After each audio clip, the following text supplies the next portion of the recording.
Ayan, nag-message sa atin si Bossing. Sabi niya kung pwede daw ba natin check yung kanyang CRB kasi nawalan daw ng power supply yung sa may socket niya, sa may cigarette port socket, tapos yung dashcam nawala din daw kasi magkakonekta yung dashcam niya saka yung cigarette port niya. Tara, check natin.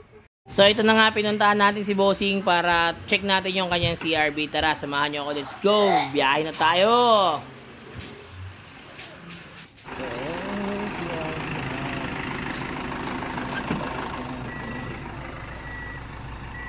Ayan, ang issue daw is itong dashcam nawala ng power, saka ito hindi na rin gumagana. So testing muna natin, test light natin. Tanggal natin yung fuse cover.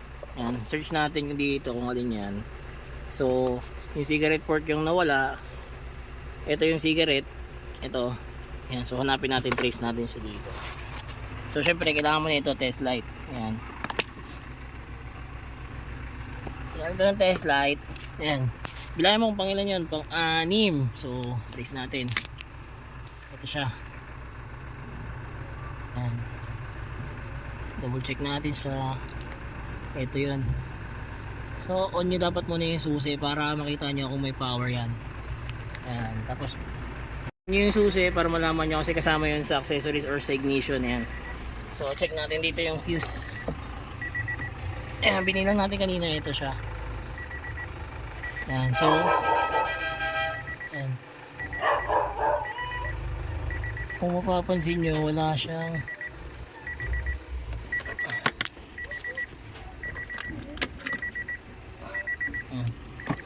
check natin.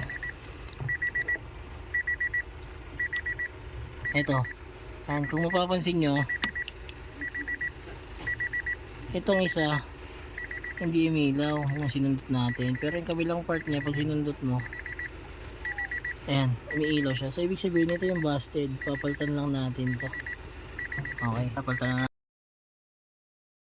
So ayan, gumana na yung dashcam niya, napalitan natin yung fuse, ayun yung naging problema. So check natin yung pinaka cigarette port niya, ayan, working na rin. So ayan, solve problem na.